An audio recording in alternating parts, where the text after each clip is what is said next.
Assalamualaikum warahmatullahi wabarakatuh. Perkenalkan, nama saya Rifki Hidayat, NPM 10220087 dari Prodi Akuntansi S1. Video ini dibuat guna memenuhi salah satu tugas resume pertemuan ketiga mata kuliah Pendidikan Keagamaan 2, yaitu tentang Ta'rifur Rasul atau pengertian ar-Rasul. Dari segi bahasa, Rasul berasal dari kata Rasulah yang berarti mengutus. Sedangkan kata Rasul adalah bentuk infinitif atau masdar dari kata Rasulah yang berarti utusan atau seseorang yang diutus.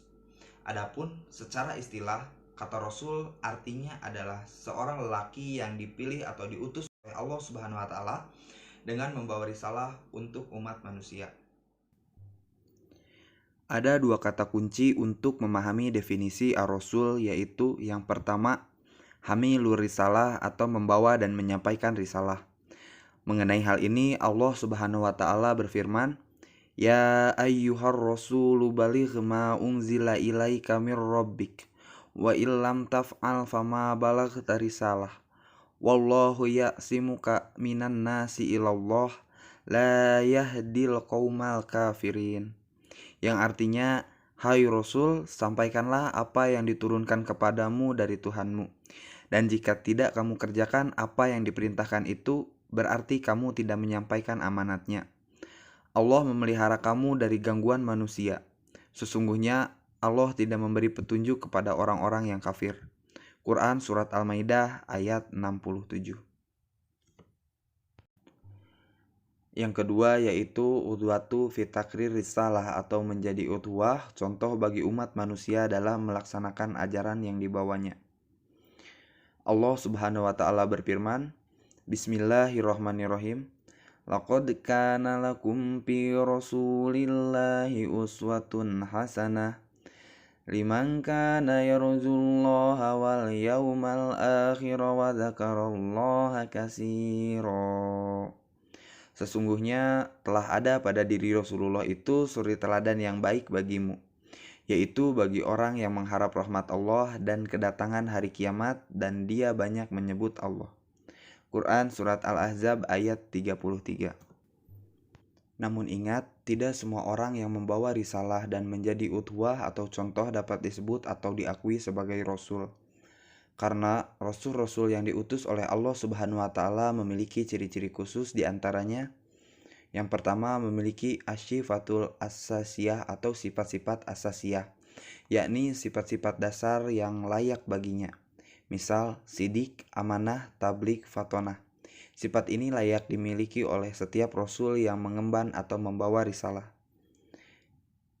Yang kedua, memiliki al-muzizat atau muzizat, yakni perkara-perkara luar biasa yang dapat dilakukan dengan izin Allah untuk melemahkan mereka-mereka yang menentangnya. Salah satu contoh adalah mukjizat Rasulullah Shallallahu Alaihi Wasallam ketika membelah bulan dengan izin Allah. Ketiga, yaitu adanya al-bisyarat atau berita gembira kedatangannya. Kabar gembira kedatangan seorang Rasul ada kalanya telah diberitakan oleh Rasul-Rasul sebelumnya. Dalam Al-Quran, Allah Ta'ala berfirman, "Dan ingatlah ketika Isa putra Maryam berkata, 'Hai Bani Israel, sesungguhnya aku adalah utusan Allah kepadamu, membenarkan kitab yang turun sebelumku, yaitu Taurat, dan menjadi kabar gembira dengan datangnya seorang Rasul yang akan datang sesudahku, yang namanya Ahmad atau Muhammad.' Maka tatkala Rasul itu datang kepada mereka dengan membawa bukti-bukti yang nyata, mereka berkata, 'Ini adalah sihir yang nyata.' Quran Surat Al-Ahzab ayat 61. Keempat, adanya an-nubuwat atau berita-berita kenabian. Yang disampaikannya, setiap Rasul senantiasa membawa berita dari Tuhannya melalui wahyu yang berisi ajaran, perintah, dan larangan atau peristiwa-peristiwa masa lalu dan masa yang akan datang. Allah Subhanahu wa taala berfirman, yang artinya, sesungguhnya kami telah memberikan wahyu kepada sebagaimana kami telah memberikan wahyu kepada Nuh dan nabi-nabi yang kemudiannya. Dan kami telah memberikan wahyu pula kepada Ibrahim, Ismail, Ishak, Yakub dan anak cucunya, Isa, Ayub, Yunus, Harun, dan Sulaiman. Dan kami berikan Zabur kepada Daud. Quran Surat An-Nisa ayat 163. kelima, adanya at-tasyamarat atau hasil dakwah yang dilakukannya.